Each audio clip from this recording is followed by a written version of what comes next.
Have you always aspired to be a professional wrestler? Do you think you have what it takes to step through these ropes and take your place among the immortals? Well, now you have an opportunity. Join us at the DCCW training facility at Harvest Ministries in McClenny, Florida. There you will be put to the test and challenged like you have never been challenged before. If you think you have what it takes, prove it to the world, but most importantly, prove it to yourself.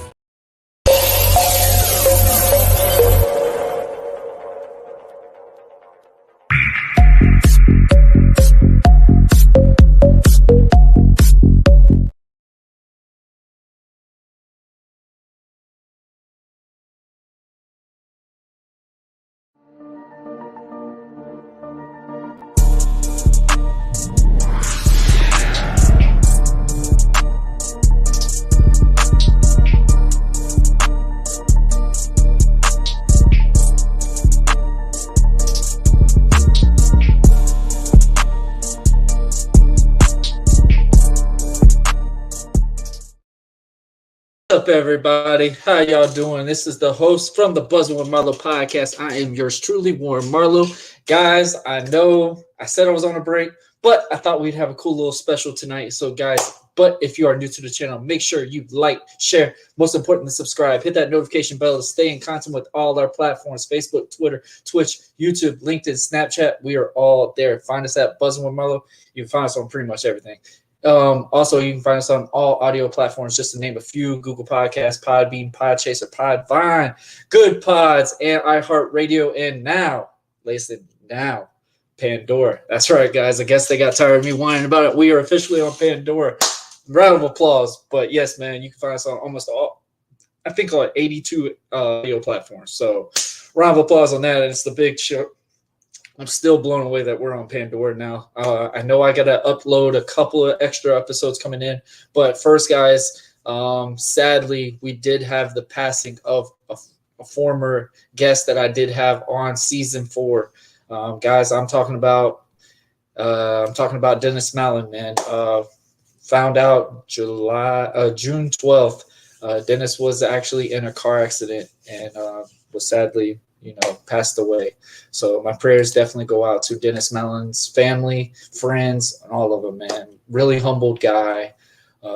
Really enjoyed our chats. I mean, good Lord, man. I thank a lot to Dennis. Dennis networked me with so many actors and actresses and stuff like that. So major shout out to just him as a whole, man. Hardworking man, busted his tail, getting on TVs, and my goodness, he was on the Super Bowl commercial. So, guys, if you can, go on that YouTube channel, go on Dennis Mallon's channel, and get some of those awesome, clips and snippets of what he has presented, not only in his whole acting career, just to him as a whole. But, yes, my prayers do go out to Dennis Mallon's family and his friends and all that, man. Super awesome guy, and he will definitely be missed. But, guys, today's, like I said, it's a little special. You see the background. You see that there's a big event coming in town. I'm talking about the Baker County Fairgrounds, Jacksonville. It is time to bring some wrestling back up in here. That's right, guys. So it's going to be a lot of fun tonight. And I'm talking about one certain company, and I'm talking about DCCW. That's right, guys. They are going to be back next Saturday, July 15th at the Baker County Fairgrounds. There's a lot of awesome matches about to be announced. There's a lot of cool things that we're going to talk about here today.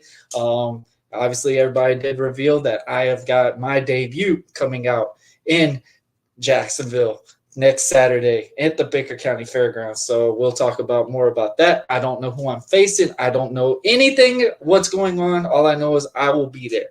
So obviously we know there's going to be a lot of other people that are going to be there as well. But first and foremost, I want to present one of those guys that's going to be there, one of the up and rising guys that has been one of the true pioneers of DCCW since he's began in pro wrestling. Ladies and gentlemen, I'm talking about the one, the only Prince Hansel. How you doing, my friend? I'm good. How are you? I'm good, man. I'm good. Whew, it is Friday. I know, finally. It's been a week, bud.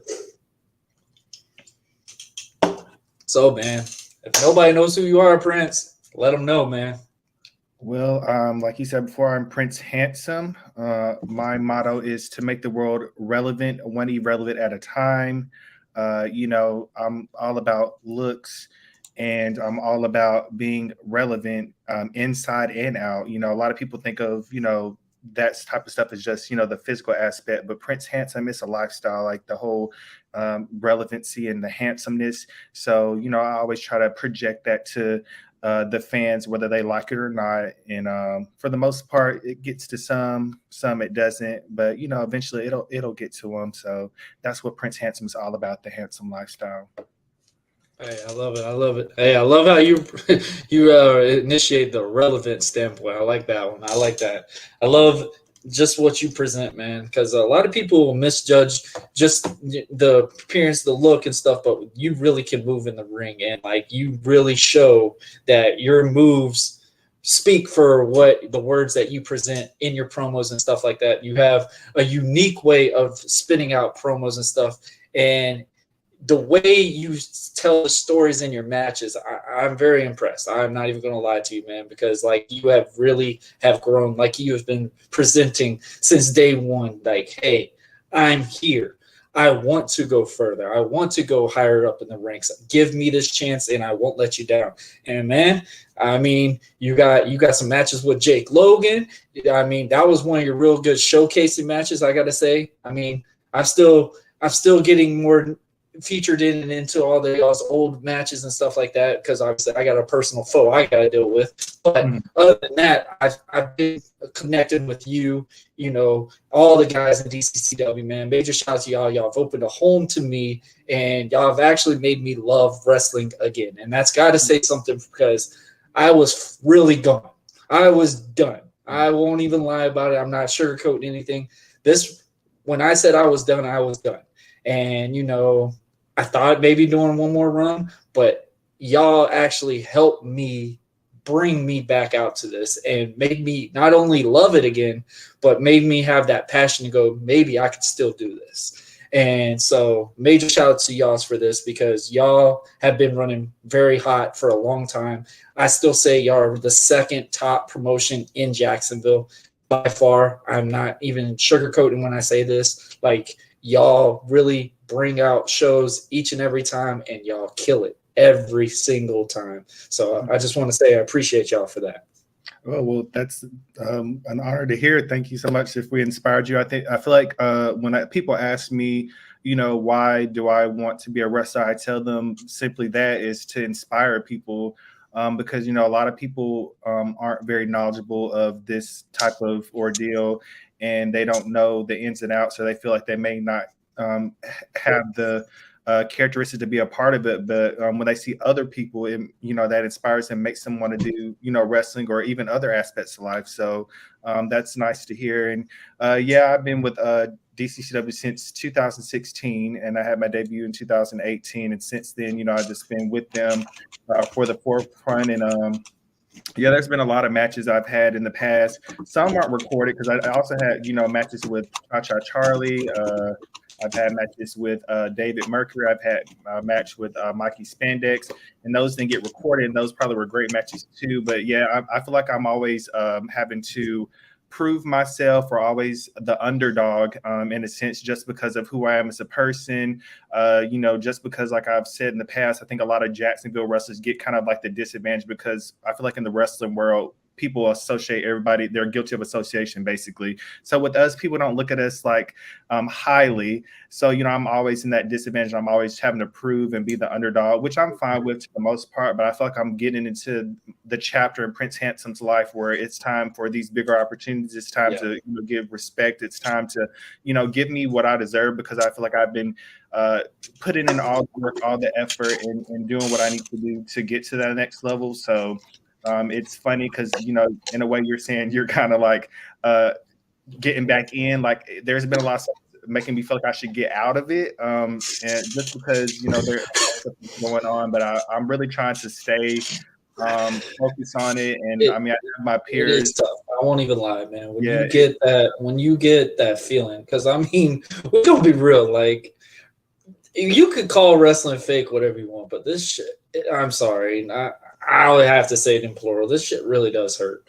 And it's, regardless of adrenaline, whatever we want to do, I mean, we could obviously, play what you want to do. You can act the fight, whatever, but it does take a lot when you actually are on the show and actually performing. Like I told people numerous times, like, if I wasn't a father, I probably would have never left or whatever, with the injuries and stuff like that. I probably still would have kept going because, I mean, I'm not thinking right at that time because, you could still be in that selfish mindset. Mm-hmm. But, when I had that reality, I could hold my newborn daughter. That's where I had the feelings like, all right, man, is the pain worth it anymore? Like the doctor's telling me, hey, you need to stop. You really do need to stop. And like sometimes I could brush off this thing like, okay, that's okay. I understand it, whatever. But it hit me really different that day. And I mean, it really hurt me. I won't even lie. When I left. I didn't watch wrestling for half a year. I was depressed at the time because, I mean, I'm at home just sitting there. I'm like, why am I home? Like, it's bad when you're at your home and you're looking at it, I was like, why am I here? Like, I'm used to being on the road. I'm used to doing this and stuff like that. So it was just like a whole different transition at that time. So, I mean, I love the fact that when you say, you're at that cusp of like where you are ready to present yourself and showcase what you bring, but you're also at that point, it's like you're not fully burnt out, but you are getting tired of the other shenanigans that are going around, and the same thing because you are giving 100% each and every time you go into the trains. You've paid your dues. Like, dude, you do so much behind the scenes for this company. It's insane what you do. So I majorly give you ultimate congrats on this because that is a huge thing. Like I say people all the time, like, me doing this podcast, I would have never done it if I became a wrestler because I learned how to connect with the audience. I learned how to do these things and it made me want to be more creative. So major props to you, and also shout out to your show, Keeping It Handsome. I mean, it definitely is doing something. And I mean, dude, you had Alicia Fox and them on the show recently. So, I mean, major congrats. Yeah, thank you. It was just to be at the right place at the right time because I feel like that's how wrestling works. You just be at the right place at the right time. You'll get those opportunities. I just am very appreciative that those women let me take the time to, interview them. You probably know firsthand as far as being an interviewer, some people will give you the runaround. Some people tell you no, you get a lot of, denials from it. But I mean, for them to let we me could have stories for days on that scenario, but it was very grateful and it just was very good. I mean, nice to pick their brain. And I also met other people backstage as well. And it just gave me like a different light on like it because, for example, Britt Baker, she came to the back and she shook everybody's hands. So it's nice to know they have that appreciation for indie wrestlers and they kind of still had that respect for them because she came by and she, shook everybody's hands. Some of the other guys like Daniel Bryson, all of them came by and shook everybody's hands. So it was good to, kind of have that experience because I think too that kind of like helped motivate me with keeping it handsome because, sometimes your personal life, like you said before, kind of like just drains you and you just don't, you have to be 100% committed to the world of wrestling. If not, it's just not going to work out. So that kind of like revived me as far as, doing the keeping it handsome and even a little bit of wrestling. Cause I got to talk to Alicia Fox and she was like saying how she really just wants to get more active in the whole indie scene and like local scene. And, having those type of people that want to help contribute from what they've experienced kind of will help some of us, or, get further or have a different mindset on, what we want to do, the direction we want to go, how we go about doing the stuff we do. So it was great. And yeah, I'm trying to keep pushing, keeping it handsome because I do have a degree in journalism. So this is the only way I'm getting to use my degree because my regular job is not in journalism. So, this is the way I'm able to use it. Yeah, I mean, like I tell people, man, it's like I reference a lot about when I talk about the gym. You just show up, and I'm not a journalist at all, at all. But people see me as like a motivational speaker, all these things. People like, dude, I can Google my name, and it's not just high school basketball player from Yulee High School back in the day. Now it's like legitimately Buzzwin Marlowe, the host, and it's crazy to like all these things. Like, I just done this to try it, and this podcast has grown just from me showing up and just doing my thing and learning more stuff. Because, dude, I didn't know nothing with technology. I didn't know about editing and all this other stuff into this. And a lot of people don't realize, like, all the details that you have to do with these things, which when you do live, it's easier because obviously the editing standpoint, whatever, but you still got to do the thumbnails. You still got to do all those little things. And it takes that time. And it's crazy. Like, man, I'm still learning. Like, that's something like I learned when I come in and start working with y'all guys is there's a lot of stuff I'm still learning when it regards being in the ring. Like, we witnessed it when I got back in training. Like, I looked like I didn't miss a beat at the time, but also there were some weaknesses that I've always avoided when I get in my matches. Okay, I wasn't the best grappler person.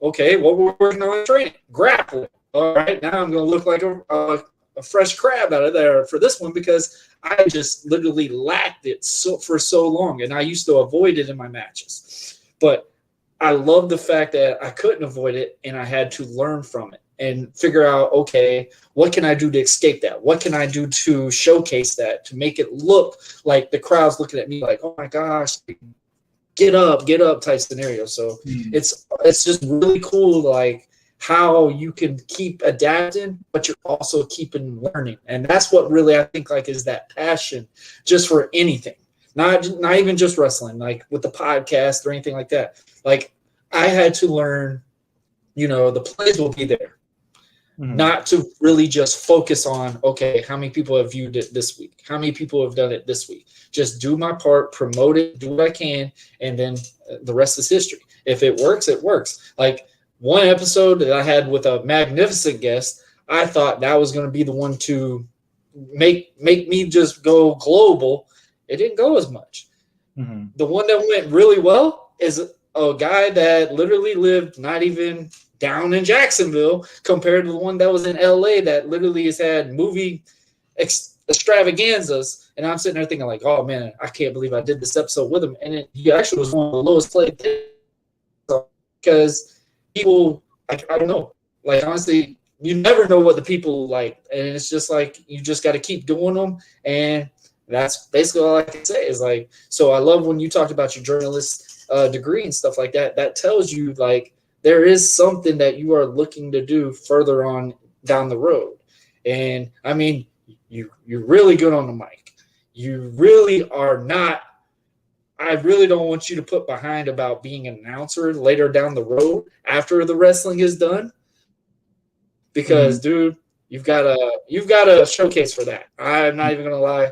You being in a camera, I can just tell that is something that you're passionate about. Getting yourself on the camera and just let you free. And you could tell just the way you express on the microphone and how you do on the camera. You're very professional, very professional. Like how we talked recently. You're like, all right, I told the guys ahead of time, don't cuss. Like, that just tells you like how you're trying to make this thing be and how to make this thing go. So that's basically all I can tell you, man. Just keep that consistency up and that fire will still go. Man, with me, 2 kids in and out of this room, back and forth. That's why most of my episodes were pre-recorded, because my daughter had to be in episode 19 out of the 30 times that I'm on the camera. My wife, in and out. Like, they didn't realize how serious this was until they went on YouTube and they would look at it and go, oh my gosh, that's how many people watched y'all? I'm like, yeah, like you want us to have extra income? Look, people just bought these shirts and stuff like that just because they watched this episode and stuff like that. It's just crazy how that one would make you expand out. So major props to you on that, man. Major props. Yeah. Like you were saying before, I feel like, wrestling and being, a podcaster, interviewer is kind of parallel, because like you said, with wrestling, you don't never fully learn everything. Like there's still progression. You're always going to be learning as well with doing podcast and interviews. Like it's fully learned, because, the way you do stuff is still progressing. How they used to do interviews now is way different. Now you can do everything on your phone. I was just watching a guy on TikTok saying that there's a study out that people will rather get their news from TikTok now than they would on actual news stations. So like stuff crazy progresses as well as wrestling consistently progresses. So you never fully learn things. So you're always learning in both those aspects of life, in both wrestling. So that's why I said it kind of keeps you on your P's and Q's. And when I first started doing the interview and stuff, I was initially scared and intimidated, but over time I just had to force myself to do it. And once I did, it's still coming natural because I'm teaching myself not only the interviewing aspect but doing commentary, because I do commentary sometimes for Glorify, and like even doing ring announcing. I've done it for a couple of shows. And it's just I'm the type of person, I want to do a little bit of everything. I want to be a jack of all trades because I'm 32 years old now. I don't plan on doing the in-ring aspect forever. So I thought you were younger. I thought you were way younger, man. You're the same age as me. I thought you were younger than me for real. I thought you were like maybe 26, maybe if that. No, I'm 32 years old, 91. But yeah, I'm not getting any younger. So, I need a plan B. So, doing this stuff will kind of help build my portfolio. So when I do decide to walk away from the ring halls, be able to stay in the business, I can, do those things. So I enjoy doing it for the most part. I'm, keep doing it. I admire you for doing this, and you're keeping at it and, doing, not only the wrestling aspect, but other things as well. So it's good to see there's like a community that's building here in Jacksonville of people that are doing this. Yeah. I mean, like I said, man, it's just consistency, and you do it. I mean, all the guys, and training wise, I mean, like I literally said, if I got back in the ring, I was never gonna mess with little trainees again. And I enjoy going out there and training with y'all and seeing what y'all do and stuff, because they really are wanting to learn. And shout out to Steve, man. Steve does an amazing job with y'all. The way Steve and Vanessa's connection is with all of y'all is what brought me to DCCW, because I legitimately thought that wasn't real anymore because of where the promotions that I was in the past and stuff like that. And I'm just like, you're in there with sharks at all times. And there's a fine line of, who are your friends and who are your acquaintances. And I mean, I have a very select few that I really say are really through my whole wrestling tenure that are like my friends, because I mean, sometimes, the ones you think are your friends are waiting for you to drop down, and then they're going to take the high rocket, and then you don't hear from them again. Right. And so, I mean, it's really good that I love to see the brotherhood that y'all have just overall with y'all. And man, I mean, the stuff that you've been putting in, I mean, the matches that you have progressed. I mean, you're on an undefeated streak kind of right now in 2023, aren't you? A little bit, other than the Jake Logan match. Like, you were legitimately almost in an undefeated radar right now in 2023. So you've only lost maybe one match so far right now. Yeah. Last year I went undefeated until I had a match against him. And then, this year I won my match against Dash and Cam, which I want to give my props to Dash and Cam because he did an excellent job. I feel like a lot of people had negative outlook on him as an in-ring competitor, and I really think he really showed, what he had to offer. He's been doing it for a long time too, though. Yeah, he's been doing it. A lot of people have just a negative outlook on him, but he actually proved himself in that match against me, and I was very proud of him. I let him know after the match, even though, a lot of times I don't like these guys, but at the same time, I'll give somebody's props where they're due. And like you were speaking with the trainees, a lot of these trainees, despite some of them being hungry, that's both a good and a bad thing, but I respect them because they're bringing a different sense of speed. As far as training go, and really being hungry and really want to learn and really want to, do what they can. So I do, give them their props for that.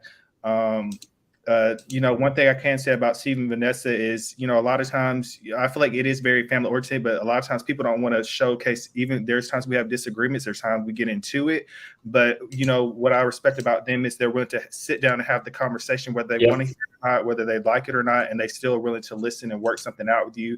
And I feel like that's what a family is all about. We're going to have disagreements, but as long as you can work through those disagreements, kind of depicts what type of family you really are, if you're really there for that person. So I do give them that as far as just being with them since 2018 and really Because I've had times where I've sat down and talked to them about certain things, and they were very respectable. They listened. So you need that in this type of business, because like you said, a lot of people are in it for themselves. So if you have one or two people that are willing to see something in you and support you, that could take you, so further in your career.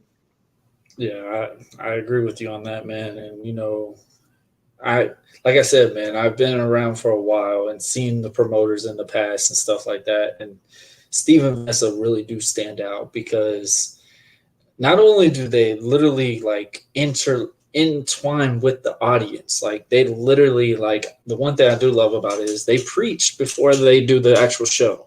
And you don't see wrestling and ministry together often at all.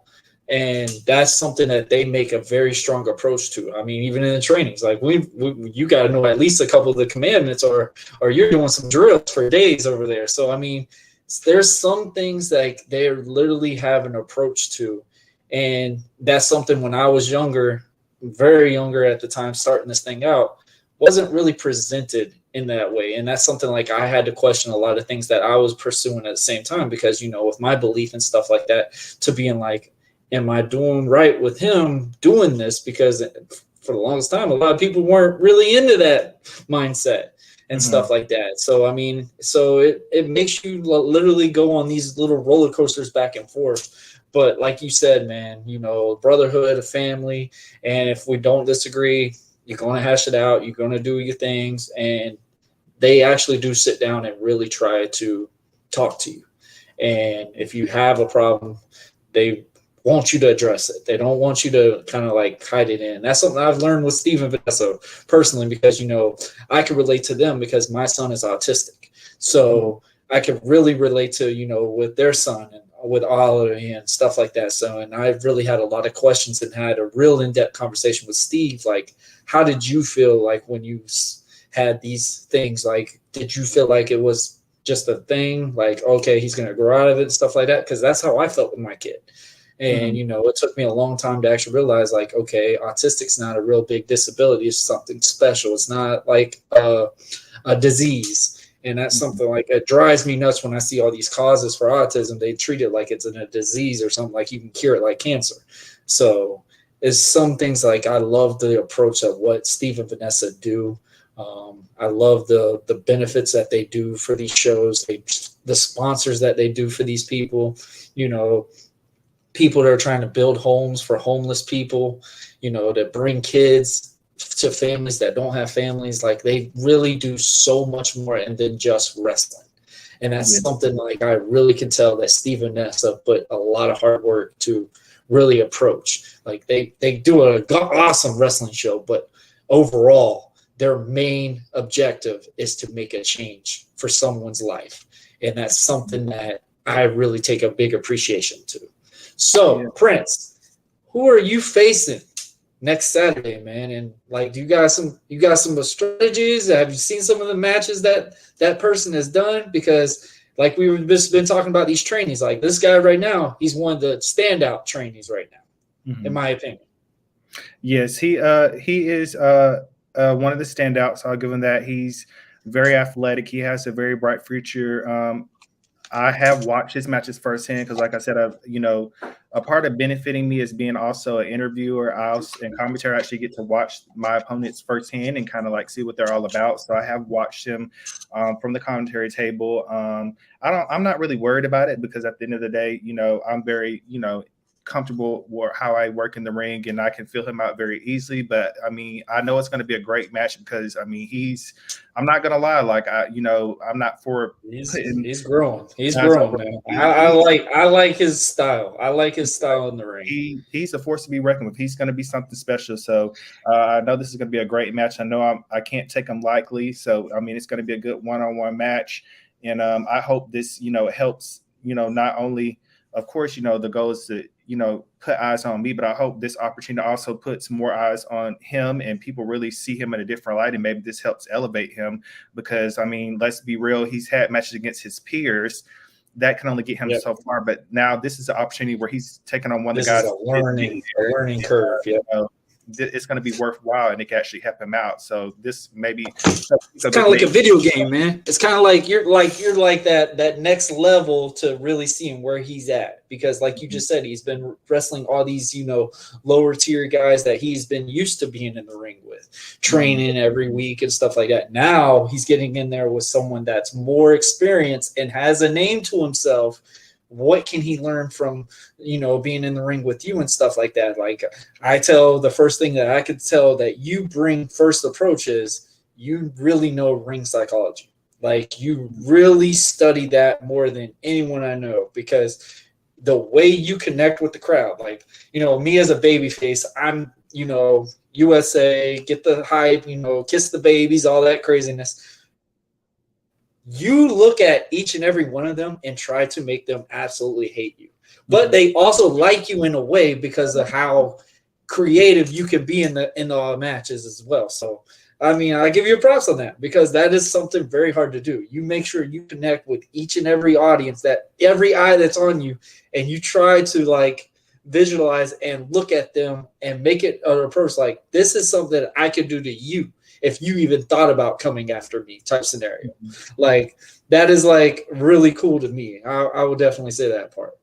Yeah, I think that a lot of these younger guys that come in, I ain't saying like I'm not old or whatever, but I mean, I kind of am old, but you know, these guys that's coming in now, they kind of forget the whole aspect of wrestling. Like wrestling, it takes, like they say with raising a kid, it takes the village. It takes a village to kind of get, you know, a match over, get yourself over. You know, you need to be indulged with the crowd in order to help get those moments out throughout the match, so it can be very understandable for everybody else that's watching it, as well as you need your opponent to work, you know, need to work with them in order to, you know, get your story over, get the match over, and get people to understand who Prince Handsome is, who Chris, you know, Mr. Perfect Kane, whatever, I forgot his name. I just know it's Chris Kane.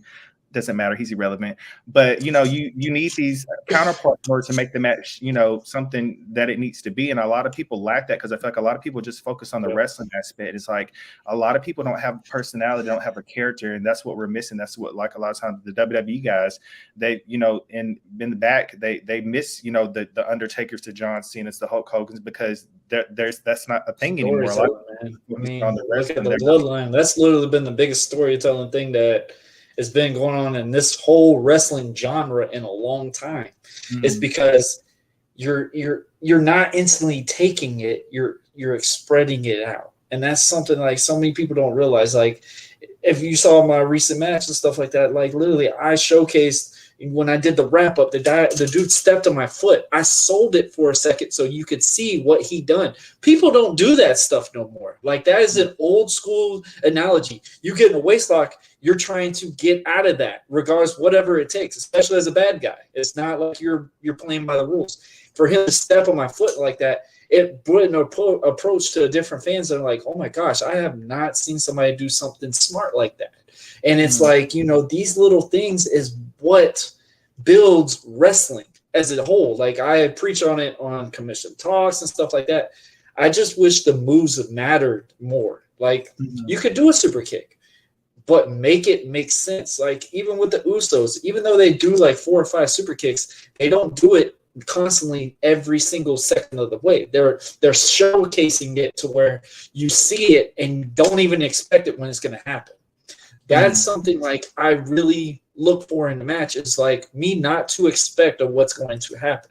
If I see somebody on the top rope, I want to see it matter. I don't want to see a 1 count. If it's a 1 count on the top rope, that was an absolute waste. You really just tarnished.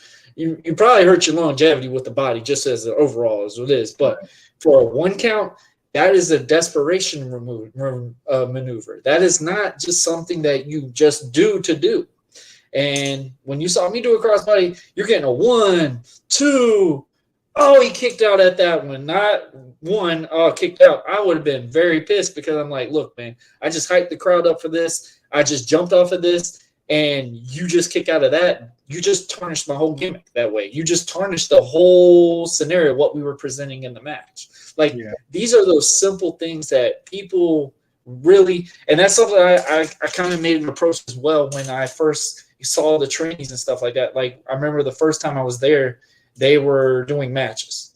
and they were just doing moves, and they were all over the place. They were just, you know, a couple of them thought they did one show and they thought they knew everything, and it looked really bad. It looked like it was just a squaffle. Steve damn near about lost his mind watching it. And I remember how mad Steve got with that, because Steve really wants something that matters. And he's told them, it's like, you know, when you do a clothesline, raise your arm up, make it look reasonably looks that approach to those things. And that's something that so many people fail to do nowadays. And that you could do a full match with a clothesline if you do it right. You could do a full match with a headlock if you do it right. Like, people don't realize, like, we could make more of a longevity with wrestling if we were smart in the ring. Like, I mean, when I got bigger out and I started going on my name a little bit, I started playing with the top rope a little bit. And guess what?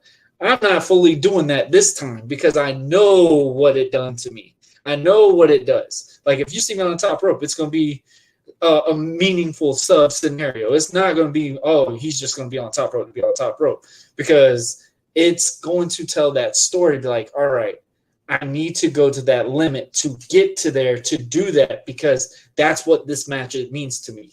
Like, me proving that, okay, I can hang with these guys. Okay, I can do this and stuff like that. That's what these matches need to matter. Like, when you're on that top rope, you need to make the crowd's energy feel like they just invested fully into you to land on that person.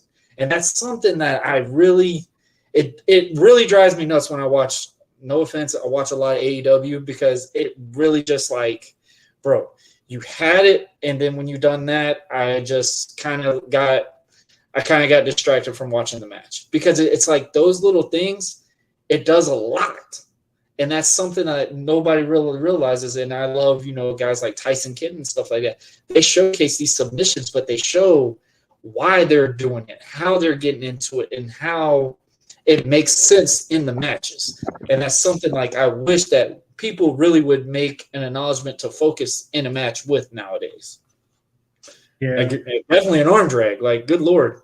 It's not hard with that one. I see Jules talking crap, but when it comes to the interview world, you can break kayfabe when you're talking about, you can have a type of interview where you're doing that, and then you can have one where you're not. This is one where you're doing that. So, because he's still a rookie, he's still learning. As I said, a lot of them, you know, those guys, they still have a lot to learn. So I feel like they kind of overstep their bounds and stuff. And like they mentioned something in the back. They're talking about, you know, I need to do more flippy stuff. And I'm like, you know, that's why I appreciate wrestlers like The Miz, because The Miz does it when it matters. And he's actually had a longer career and is going to have a long career because he's never gotten injured. You know, you do that stuff when it's meant to be. You do that stuff when it'll mean the most. And it also just gives you a longevity-wise career. So with Chris Kane, I feel like one thing I do like about him, he's very coachable. He's eager to learn.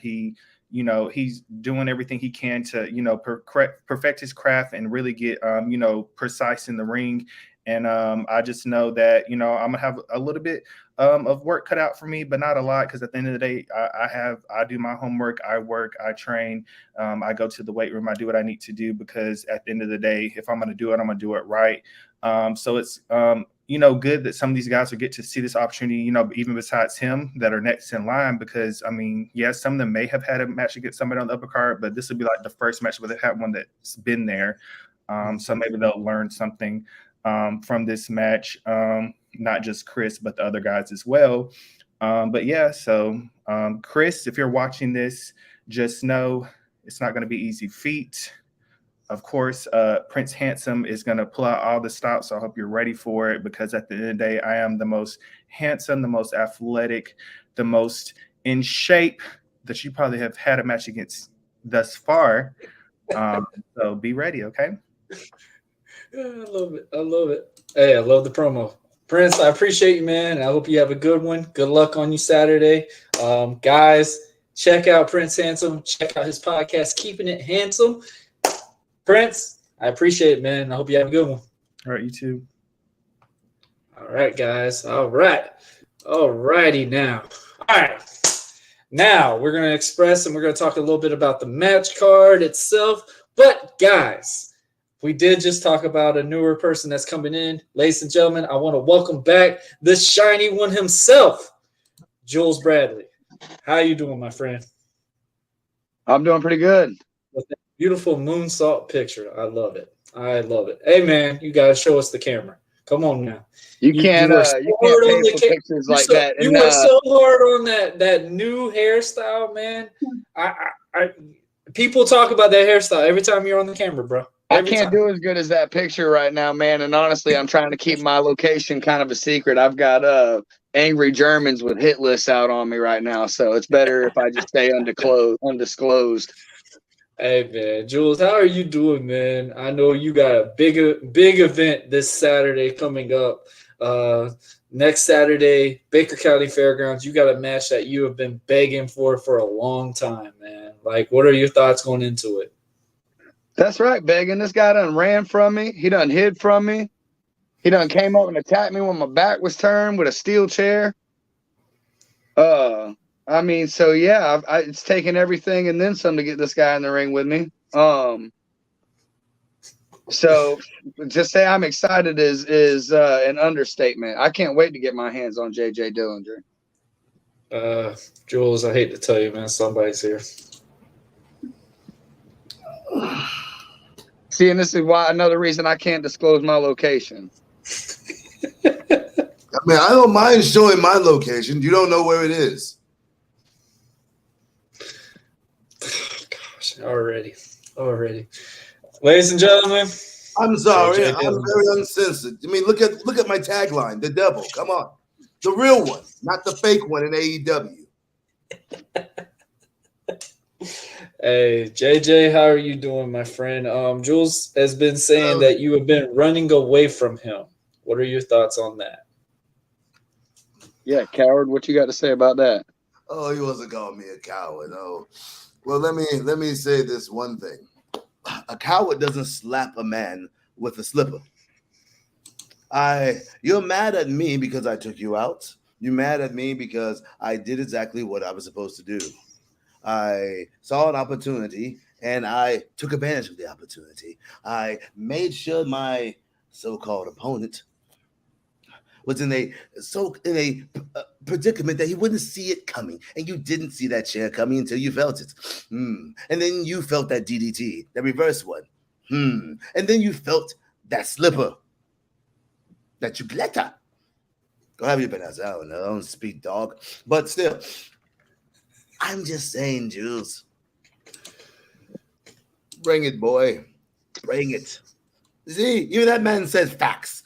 Ryan said facts. And ooh. So I say to you, Jules, give me all you got, boy. Because even then, when you did in the first time, if you go check out DCCW Glorified hold on. right now. We're going to watch it. We're going to watch it in a second. I mean, I don't care. We can watch it all you watch his underhanded tactics. This is exactly why I called you out, JJ. This is why you've been my target since day one. These kind of underhanded, cowardly tactics is why I've called you out since day one. But Jules, don't you do cowardly, underhanded tactics in other promotions? I guess I'm learning from the best, huh? Maybe you shouldn't be such a goody two shoes, puta. I've done warned you before, like I said in my first promo. I'm from that low road too, JJ. You're from the low road, but you haven't taken it yet. So why don't you go back down the low road, boy? I think that's something you need to be worried about. Oh, I'm not worried. I never am worried. Why would I be worried? Hell, what about this? You and what was the little boy, your opponent that I slapped around too, Mr. Kane, Mr. Pibbs looking boy, Mr. Wonderful. Yeah, Mr. Wonderful, whatever his name is. But still, why don't you two come out to the ring together? I mean, it seems you two need each other. So why don't you bring it? Why don't both of you come out and let's see what happens? Maybe you need someone to just watch your back, since your eyes never see it coming. I'll have you know I got quite a few people in that locker room watching my back. Well, why didn't none of them come out to the ring and help you?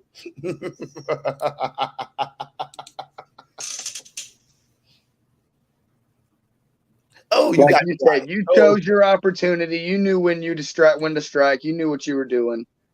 Well, no, duh. I'm smart. We'll see just how smart. We will, because I'm going to slap you around again. Maybe, just maybe, you'll see it coming this time. You won't. I won't what? Come on now, cut a promo. Come on, this is mic time. Come on.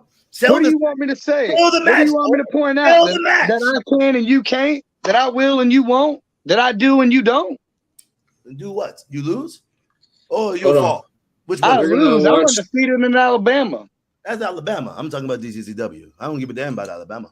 Yeah, well, technically, I guess I won my last match thanks to you. Negroes for no reason. Well, that's most of the United States. But still, though, I don't give a damn about Alabama, where most of the people date each other's relatives and brothers and sisters have sex with one another. I don't care about Alabama. I'm talking about DCCW, boy, where we're going to have a match July 15th.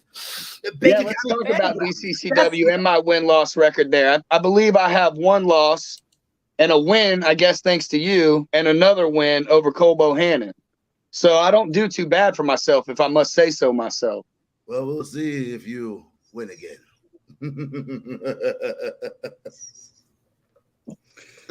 All right, guys. Since they're talking about, their past match, hey, guys, Mr. Marlowe, shut up for 1 second. Let me ask you, don't you know that American Prodigy, how is his back doing? Because I left I know at Adele, a different promotion, I slapped the living piss out that child, and I left the handprint on his back. I had one initiative, buddy. I had one person focus, but I haven't lost any focus with you. That was you. I've had my long road problem. I mean, if we're gonna bring I've up had my match, we need to bring up history yours. with you, buddy. So, I mean, for you to finally get your wings and spread out, whatever you want. Get my wings. I've told you. We ready to go whenever you're ready. Get my wings spread out. I've wrestled in Sunbelt multiple times. I've wrestled in Pose. I know. I've wrestled down in Orlando. I've wrestled. I'm saying me and you've had a long past, but at the time. I have wrestled down in Sanford. Well, we talk about get my wings and spread out. Just because I am doing something. No, I'm talking about from my past, from how me and you've met. So yes, I now know you're a real deal. You know what? Yeah, you got me. You threw me out of the ring, but I was really focused on one particular person. So you know what? I won't make that mistake again. Yes, we'll just say that. Yes, you will. We'll see. All you baby faces make the same mistake. You are all dumb enough. How's it going? Believe it. Hey, no, we don't. Well, Facebook user, why don't you say your real name? Took a big goal. Which one? Got two. If you know the trick, I was grabbing from different directions to see if anybody was paying attention.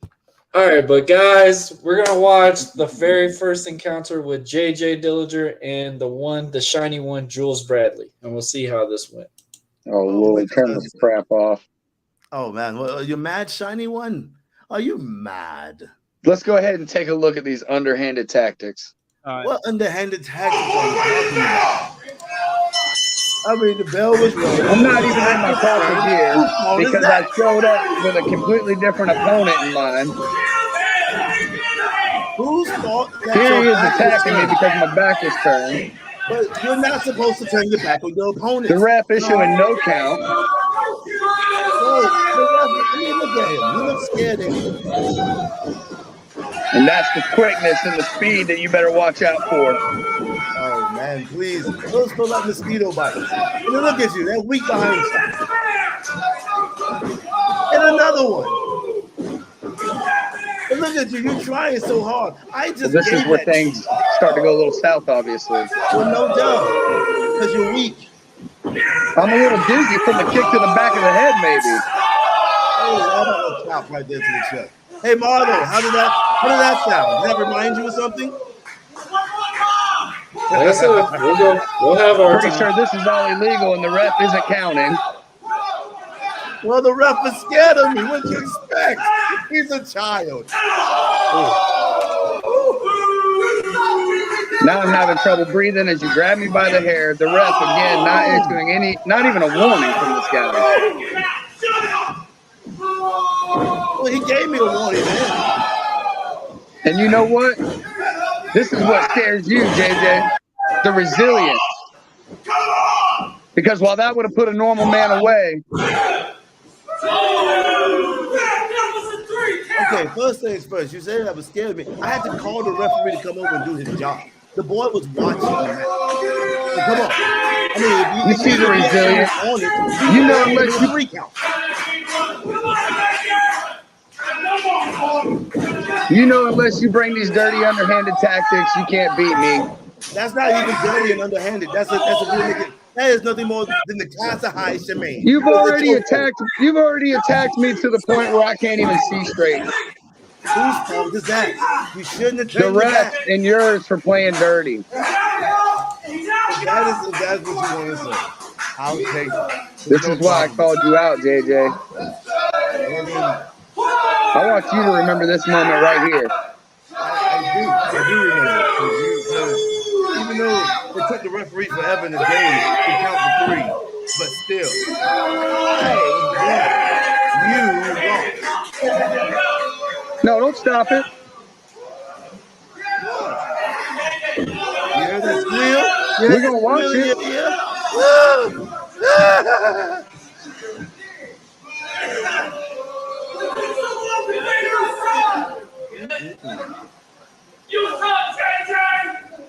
That's right, JJ. You suck. I don't care if the fans think I suck. I won. So that's all that matters. I won. So while the fans want to hate on a hater, they hate on. Hate, as Ice Cube said on the Player Haters Ball on the Chappelle Show. It doesn't matter. Hate all you want. But what does matter is that JJ will suffice and win. So, Jules, the question is, what's going to be different with y'all's match going into next Saturday? What is going to be your different strategy with that? Not a damn thing. I dare not say. JJ, do you have any comments, my friend? I always have comments. First things first, I have a friend, his name is TB12 son. He wants to let your other friend, what's his name? Derrick Henry know F you. And go Bucks go. Secondly. See, look at that. Even the boy said, never turn your back, brother. The boy Ryan, that boy almost looks like Sammy Guevara, but the little Sammy Guevara lookalike. He said, never turn your back, brother. I wasn't ready for the match. That is almost racist. Do you think this is an Eddie Murphy movie? But yet again, I say to you this, young man. What's up, Bravo? Hey, what's up, Bravo? Diamond Club. Whatever. Yeah, the new group still, with that. What's up? I said, yep, that new group too. I know. It has some Y in it. It's very urban for some reason. There's a lot of people of color. I think the original Diamond Club wasn't as colorful. Let's see if this one suffices. Are you all right, Marlo? You're sitting over there laughing. You okay? I got you. Like my humor, it seems. You like my humor, it seems like. So, Jules, back to you. On July 15th, bring everything you have, young man. Bring all the tricks of the trade. Bring that little beautiful moonsault of yours that I always see you miss. Bring some super kicks, since that's what everybody does in the wrestling match. Hell, how about this? Why don't you do some type of tope, suicida, corkscrew, 950, whatever maneuver onto the concrete, because I'm going to move. So I'm just saying, thigh slap just like the professional. I'm going to kick your butt. Oh, you got that, Marlo. I like the fact you got that. He said thigh slap. I love it. Yes. This is why I'm JJ Dillinger, mother lovers. I am so damn entertaining. You want to kick KYFO, kick your effing head off? Oh, we know who this is. We know exactly who that is. Oh, okay. You already given away who we already know who that is. What's up, Bravo? High five. Bravo, message me and I'll send you the link, bro. Diamond Club. Shout out to Duke, Diamond Club. I ain't shouting out the other member in there, though.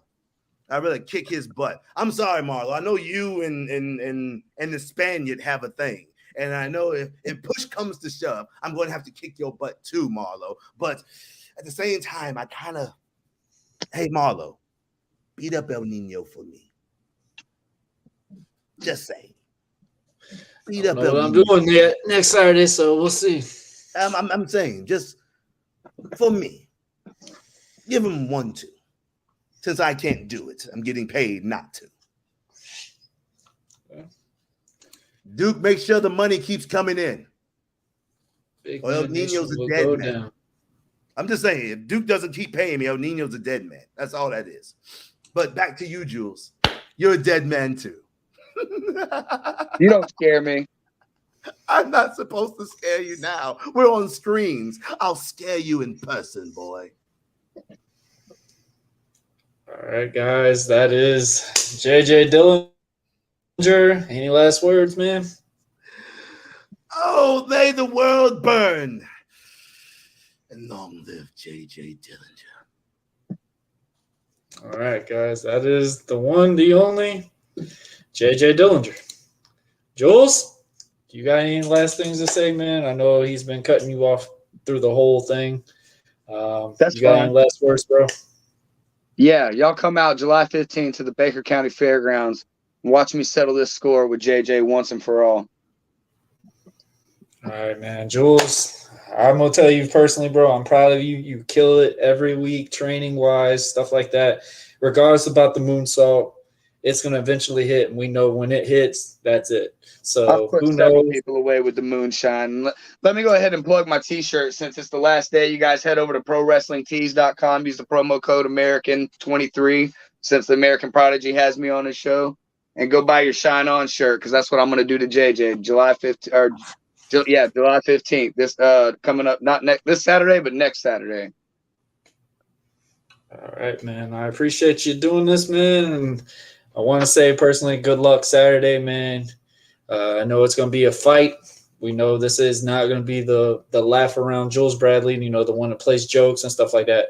You're going to be real serious, and you're really going to be ready to beat JJ. So major props to you. And personally, for me, man, I need you to get him because I do owe him for those little chops that he liked to do on my back. So definitely, if you need backup, I'm there for you. So, Jules, like I said again, man, thank you again, and hope you have a good rest of your night. And like I said, good luck next Saturday, my friend. Thanks, but I don't need no luck. I'm good at fighting. All right, bro. Be safe. All right, guys. As you saw, that was one of the big anticipated matches. Jules Bradley versus JJ Dillinger. That's been a big build-up for a while. The question is Jules really going to step up? And as y'all saw, JJ choked him out last match. And regardless of the situation, the dirty antics, whatever, he got the job done. And, a win is a win, and a loss is a loss. So major props to JJ, major props to Jules as well. Jules has really expanded and grown since the last times we have talked. So who knows? Maybe he'll hit that moonshine elbow on JJ. Who knows? But guys, we definitely got a big anticipated matches. Like we said, we got Prince Handsome versus Chris Kane, the wonderful Chris Kane. That one's going to be an awesome match. We got a lot of crazy anticipations that's going to be going around as well, but definitely looking forward to this match. This match is going to be no jokes. This is going to be a hard-hitting match. But first and foremost, apparently I've got one of the guys from DWIN. Ladies and gentlemen, I give you Nick Brutal. How are you? Every day that I'm me is awesome. That's awesome. Hey, I got an announcement for you. Knows that. Since you're here, I just got sent something. Somebody's about to debut next Saturday, but you might want to hear this. What's up, everyone? It's the Emerald Weapon, Jose de Gracia, letting you know I'm going to be joining you at DCCW McClenny, Florida this Saturday, July 15th. Now, this is going to be my last wrestling match for a while, and through a stroke of luck, it's against my, I guess you can call him an arch nemesis. It's against El Nino and DWI. Now, obviously, going up against DWI by myself is a terrible idea. So just letting you know, I've got a mystery partner that's going to be joining me. I think this is going to be a good one. What are your thoughts on that, my friend? Wow. Lot to unpack there. First off, man, this guy just doesn't take a hint. How many times does El Nino have to beat this guy in order for him to, realize that he doesn't belong in DCCW? He doesn't belong anywhere where DWI is. And now he wants to take on both of us? And, mystery partner. Yeah. Ooh. Yeah, we're shaking. We're shaking real hard because, yeah, I'm just kidding. Yeah, no, we're not. We don't sweat chumps like him. Come on. Degrassi hasn't been able to get rid of El Nino in all the years that they've been feuding, and he damn sure isn't going to get rid of me. And that means he's not going to get rid of DWI. DWI is going to continue to steamroll every single tag team in DCCW. And the end goal is going to be myself and El Nino, along, of course, with the guy with the greatest parking space in all pro wrestling, Dylan Wheeler. It's going to be guessing that's him right here, right? Tag team gold. The end I'm guessing that's his comment right there. Push DWI. Yeah, I don't know. But bottom line is, Jose DeGracia can bring whoever he wants. It doesn't matter. We're going to beat him, and we're going to beat him bad. And, it's kind of fitting that, he says this is his final match. Well, for his sake, hopefully that's true. I mean, there's a good chance it was going to be his final match anyway because we're planning on beating him pretty badly. Because nothing is stopping me and Nino from winning tag team gold at DCCW. Well, your buddy has caused an issue with certain peoples, and he's got a lot of rivals that he's not made a good amount of friends with. So there's a big options of who can be this missing partner. Do you have any idea who it could be? Do you have any assumptions? I mean, y'all have got a lot with Big Man Nation, stuff like that, even though they're wrestling a match already. Do you have any ideas? Haven't really given it much thought because, like I said, I don't sweat chumps like Jose DeGracia. I mean, and let's be honest, if you're not making enemies in this business, you're doing something wrong. The reason we have enemies is because people are scared of us. They know that we're the up-and-coming thing. Our time is coming. And people are shaking in their boots. People are worried about losing their spots, losing their status, losing their place, whatever it is they're worried about losing. They're worried about losing it to DWI.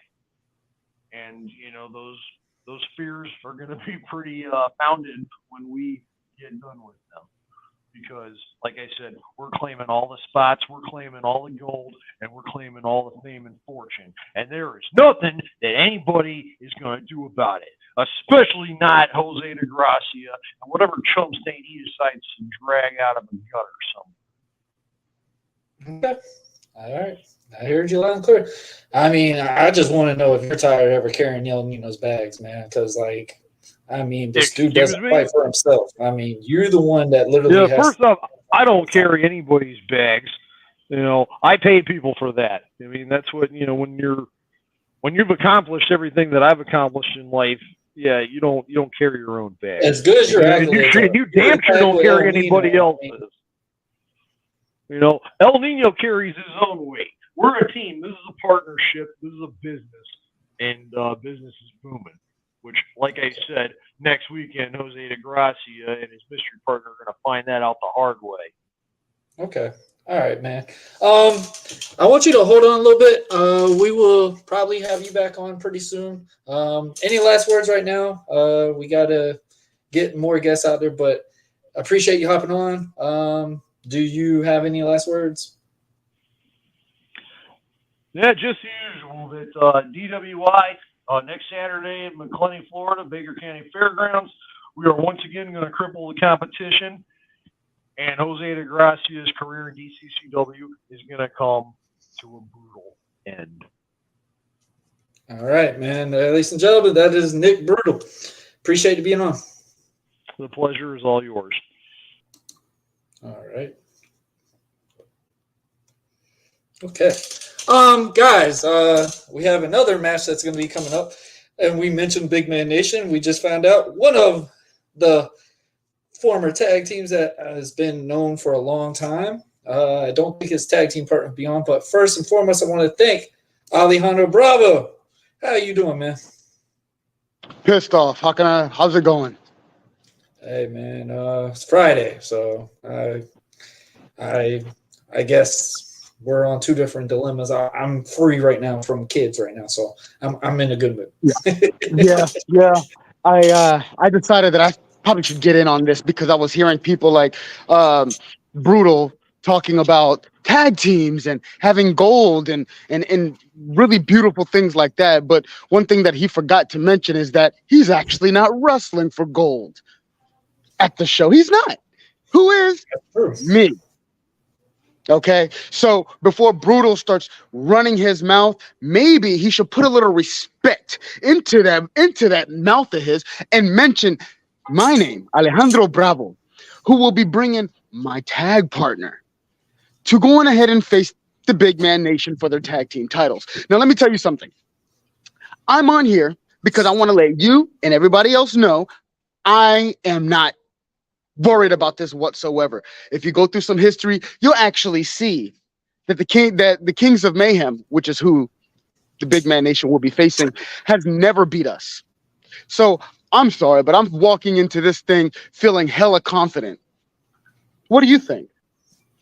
Hey, man, I know your tag team partner Vernon from a long time ago, which he's definitely adapted way more than where I remember him at. So I definitely have seen your matches. You can hold your own. Rumor has it you are one of the hardest hitters in this business right now. So, and you're always mad. So I'm personally seeing that as well. So, I mean, if I was Steven, JoJo, I mean, I'd kind of be prepared. I mean, I'll tell you this. I'll tell you this. See, along with me being pissed off, I like to still give credit where credit is due. Right. And that is that the last time that JoJo was in the ring with me, as well as Ghetto Superstar, I took him a little lightly. Now, granted, we still walked away with the victory, but I took him a little lightly, and I realized that JoJo's actually a lot better than a lot of people think, and he leads people to believe. Right. But if you put JoJo on the spot, like I put JoJo on the spot, I made him fight.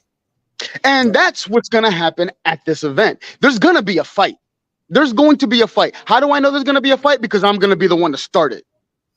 And I'm ending that fight by holding gold over my head. So I remain quiet 90% of the time. But seeing as I'm seeing people talk about this show and talk about gold, nobody has yet to bring up the name of Alejandro Bravo. So I'm going to go ahead and insert myself. And I'm going to let you know personally that at DCCW on September. My months are all clogged up now. On the 15th, July, myself and Vernon will be kicking heads off, and we will be taking the DCCW tag team titles. All right, man. Hey, I hear you loud and clear. Like I said, man, you and Vernon have been a tag team for a long time. I know you've been more of a singles run for a while right now. So, I mean, how does that feel to get back into an old tag team group that you have been in the past? Because you were on a real big cusp of doing a solo run for a while. So how's it now to get back into a tag team genre? Well, I'll tell you this. Myself and Vernon, we had some issues in the past. And, we kind of had to take a little bit of a break, which I kind of understood because somewhere along the way, I started to lose myself. And I started to care more and more and more about what the people thought. And then Vernon had to be the one to remind me, hey, Alejandro, you're out on the road. You're out going to these different countries. But you know what's one thing that that is the difference between you now that I remember you from before? I said, what? He said, you care what people think. And I'm like, you know what? You're 100% right. So honestly, Vernon has really gotten to my head and has really informed me of what I was not doing. Now that me and Vernon are on the same page, on the same beaten path, if you look through our history, you're going to see that we won gold everywhere we went. So if you want to know how I feel, I'm feeling peachy. Really peachy, to answer your question. Hey, man. So I can definitely tell that this is a brotherhood that you obviously had your cut ties with back and forth. So obviously you are prepared to bring this present back out. So major love By the to way, man, y'all. kudos on the podcast. I'm enjoying it. I've been watching it since the beginning. I think you're doing a good job. Hey, man, I appreciate it. I appreciate the kind words for that. Definitely do. Definitely have been trying to get you on in the past. So I know all our schedules been crazy intellect. So definitely it's going to be cool to share a locker room with you. So it's going to be fun, man. It'll be fun. Yes, sir. And At any rate, I just wanted to hop on here, let you go, throw my 2 cents in there, make sure that the name of Alejandro Bravo does not go in vain and does not go forgotten. At any rate, good luck to you in your match. And if you need help kicking somebody's head off, you just let me know. I'll be more than happy to just slide in when the referee ain't looking, pop a few jaws out of place, and make sure you get that W. Hey, I usually don't roll that way, but I appreciate the offer. But I think I got this. I think I'm prepared. I've been putting myself through the ringer again, getting myself ready to go again. So we'll see what happens. Definitely appreciate the offer, but thank you. But you focus on being the tag team champs again. And yeah, man, I'm really looking forward to sharing the locker room with you. Yes, sir. Likewise. It's been good, my friend. You take it easy. All right, man. Thank you. All right, guys. Back with Nick Brutal. So, obviously, you say you are not worried about Jose. Alejandro wanted to approach saying that you are not going for tag team gold. How you feel about that? Well, you don't say. I mean, it's as if we don't watch as if we don't watch DCCW or something. Yeah. No kidding. Our match isn't for tag team gold because Jose and his mystery partner aren't the champions. Wow, super observant, Alejandro. Yeah. Anyway, he talks about people putting respect on his name. Yeah, I mean, I tried that a couple years back, and him and Vernon decided to insult us. So screw him. Here's the difference, though. He ain't dealing with the Smoking Aces anymore. He's dealing with DWI, and he's never faced this like this. So, if he wants respect on his name, he's going to have to earn it. So, okay. That's all I got to say about that. And I guarantee El Nino feels the same way. Well, I mean, El Nino joined him on the Diamond Club, so, I mean. Yeah, well, we'll sort that. Yeah, I mean, business is business. I mean, so, maybe he needs to wrangle his boy. I don't know, man. I see Nino just joining more groups. He builds enemies and then just joins with other people. Like I said, he can't fight his own battles. So that's why I've always wondered, how somebody like you chose strength in numbers. Strength in numbers. Okay, I understand that. Yeah, I got DWI. Back home, I'm part of. Back up north, I'm part of a group called the Status Symbols up at the American States Wrestling Alliance, where I am the current ASWA Universal Champion. If we're going to talk about other promotions for a little bit here, and I'll be defending that title next month. So be on standby for that. But bottom line, strength in numbers. Like I said, I mean, what is different with DWI? How you're saying, what is different with DWI? What's been different? We're a unit. We had to, obviously, like any organization, we had to restructure some things. We had to trim the fat, cut our losses in some areas. but it's made us better, and we're only going straight up from here. Okay. And see, the theory about strength in numbers. Think about a hand. It's been said many times. Each individual finger has a certain amount of strength, but fingers can easily be broken. But you bring those fingers together, they form a fist. And that fist can knock through just about any competition with the proper motivation. And that's exactly what Nino and I are going to do. I don't care if you're Jose de Gracia. I don't care if you're Diabetes Nation. I don't care if you're the Kings of Mayhem. Bring them all on. We're going to knock each and every one of them down. Okay. Well, if that's the case, why isn't your other guy here right now? Like, because gave him when the you're invite. When you're as important as we are, you're very busy. You got things going on. I mean, I had to move some things around just to, get on here. So, again, you should feel privileged that you have me right now because I got a lot on my plate. But like I said, when you're as important as I am, you're busy. Everybody wants to tease you. I mean, that's just how it is, So. Okay. All right, man. You so. roll with it. Obviously, especially Dylan. He rolls with everything, though. But that's the whole Oh, Lord. I don't know. You got a comment for that?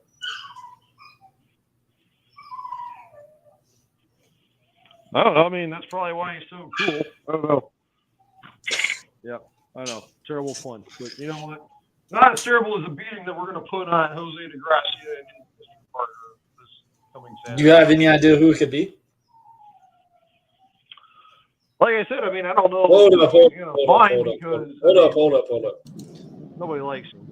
Hello? Can you hear Speaking of the devil. Hey, Nino, brother, what's going on? What's up, Brutal? Now, Brutal, get me up to speed because I've been busy. I'm driving.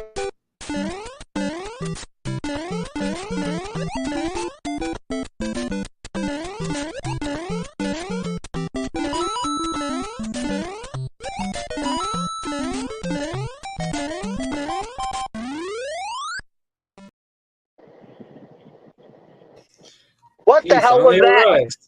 Okay, what the hell was that? Oh. So bring me up to speed. What is this? What is this so-called American prodigy? What's going on? What is it that I missed?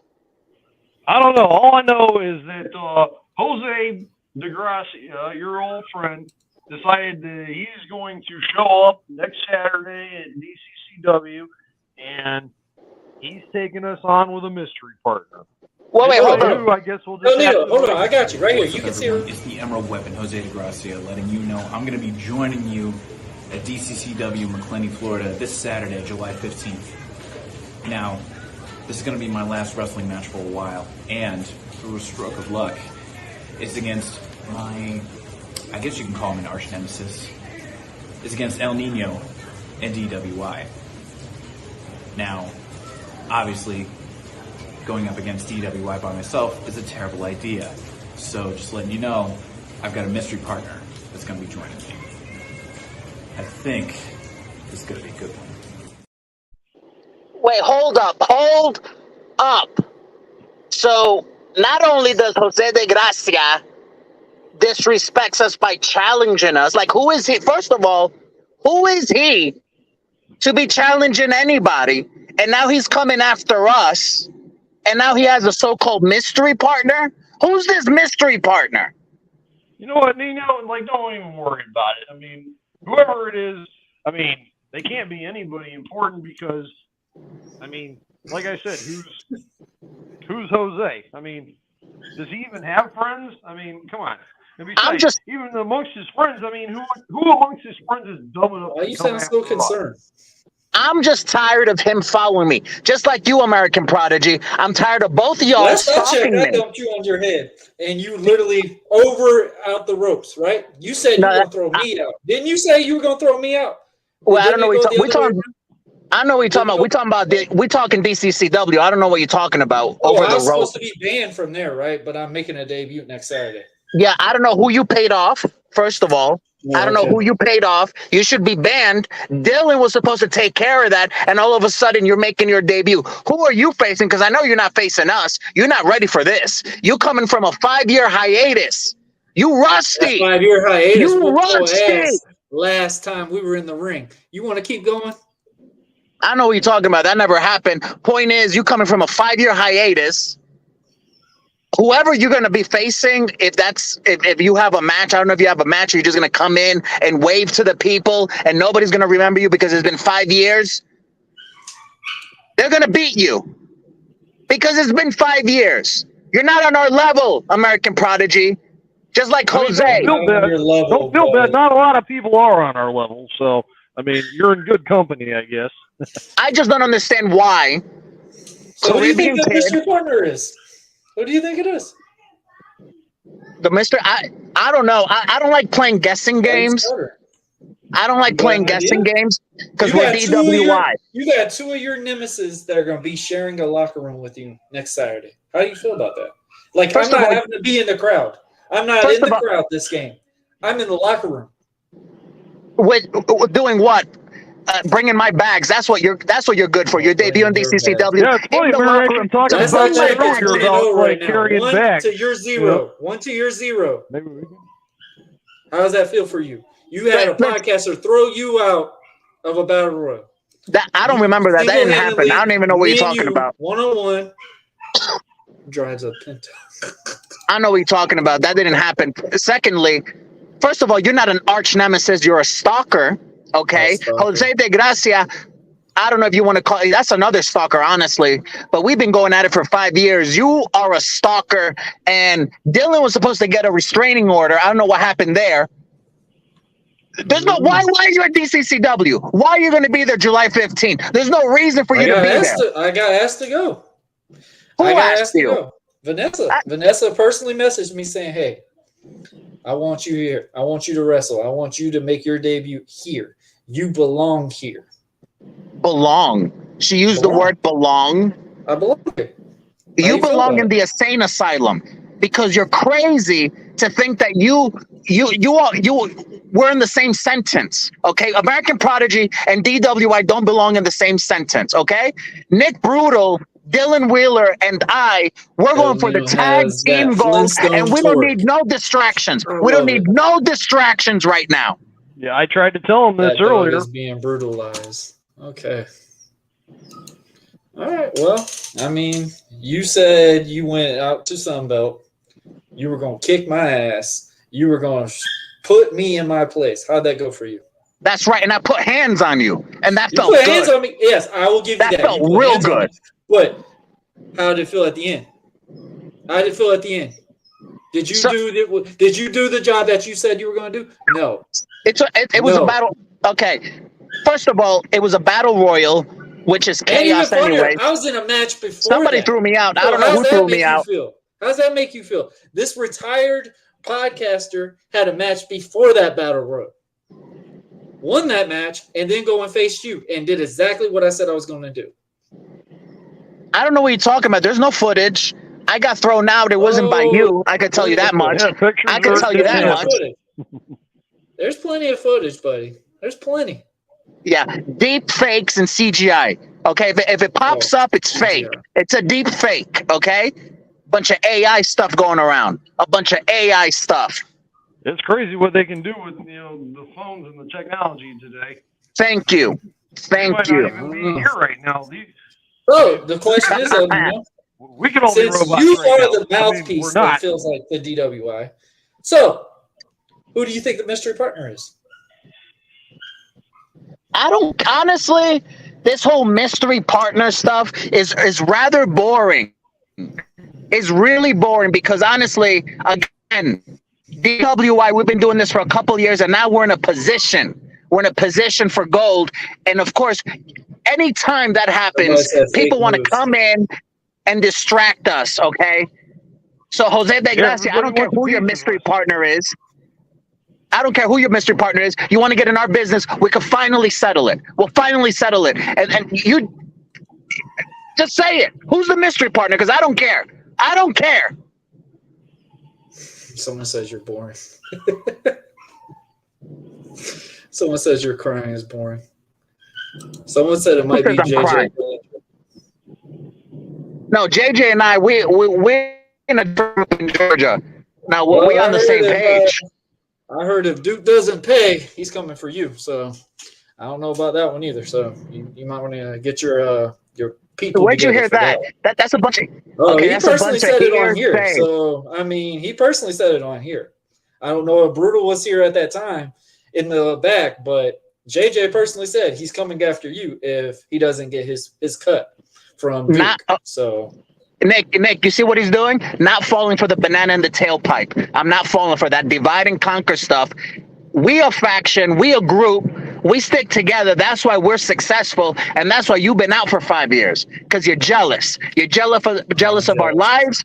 You're jealous of our trajectory. You're jealous that we're gonna love you until you came on my show. See, I tried to explain this to him earlier. You know, strength in numbers. You know what I mean? Thank you. This is why DWI is successful. This is why I've had success with the status symbols up at ASWA. And, you know, this is why we're going to keep having success. That's right. That's right. And once we get that gold. Together we are unstoppable. Exactly. And once we get that gold American party, we the A side. We the E side. So you could go to DCCW. You could have your matches and try to build up. But you know what?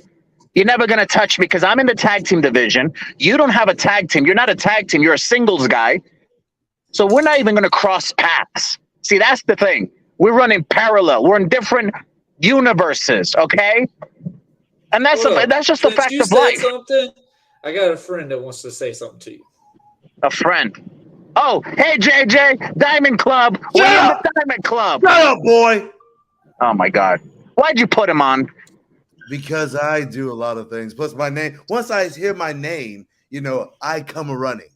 Like the old song says. You know, a little Michael Jackson for you. But I did say that, El Nino. And so make sure Duke gives me my money, or I might be the mystery opponent for you. Diamond Club. I got to get on the phone with Duke. JJ's a little off, but you know what? We got crazy. It's starting to be. You just got to kind of contain it a little bit. If you can't beat them, you join them, and I guess you got the way of joining the group, but apparently you're not exceeding what you're trying to present. So every group I've been a part of has been successful. First, it was the Legion of Pain. Then it was DWI, and now it's a Diamond Club. And every single one of them, I've gotten championships. I've gotten opportunities. Okay, so don't tell me you don't know. You've been gone for 5 years. JJ, you've been gone for 5 years. JJ just personally said it, not me. I mean, obviously you got your ties with Brutal, right? Because I know Brutal would not be dealing with this if you weren't holding your end of the bargain, obviously. So apparently you got something wrong that JJ is not happy about. So why you get mad at me? See, I'm not playing this game. See, I know what you're trying to do. You're trying to rattle JJ up. You know, JJ's in a different world. He does his thing. You know, we just contain JJ, but we use his energy. But I don't even have to be explaining this to you. I don't got to talk strategy to you. You're not part of the club. You're not part of DWI. You're not part of nothing. You're not part of nothing. Nino. Yeah. All we got to do next Saturday is let our actions talk. That's right. Because that's what we do best. I mean, right. Yeah, we can talk about everything that we're going to do, as we often do, but bottom line is we do the best talking when that bell rings and we leave people laying. Great point. That's exactly what we're going to be doing next Saturday to Jose and this mystery partner, which still hasn't been named, and at this point, I mean, who cares? Wait, where'd Nick go? How dare you cut off Nick Brutal? How dare you cut him off? Bring Nick back. Hold up. I've got something to tell you. Personally, You got something to tell me. Got something personally to tell you. But first, I want you to see something.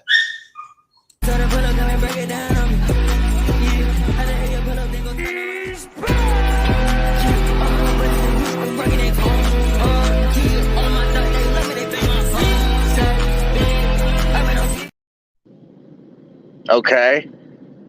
Was that a highlight reel? No. You want to know who that mystery partner is. You've been sitting here whining nonstop. You thought we were done? Yeah, I think we are done, actually. You really think we're done? Yeah, you cut off Nick Brutal in mid-sentence, which is rude, by the way. You talk about this mystery partner. Jose's pissing me off. Every year, he got to follow me. Every year, he got to stick his nose where it doesn't belong. Aren't you the guy that said I was going to be banned from our arena? Yeah, because you attacked me after my match. You were in the crowd, and there's footage of that. And you should be banned. Well, newsflash, I'm not banned. And you want to know who my debut is? Yeah, who are you debuting Are you with? ready? Are you ready? Yeah. How's your face feel? Because that was just a taste at Sunbelt. Next Saturday, I'll see you. What are you talking about? What do you mean you'll see me? Yeah, you'll see me across the locker room. Don't you get close to me either. Don't you get close to me in the locker room. Nino, no. For the first time, shut up. I'm that mystery partner. What? No. I'll see you Saturday. No, you're not the mystery partner. No. You know what? I don't have to take this. I'm out of here. Get me off. DWI. Games are over. See y'all next Saturday.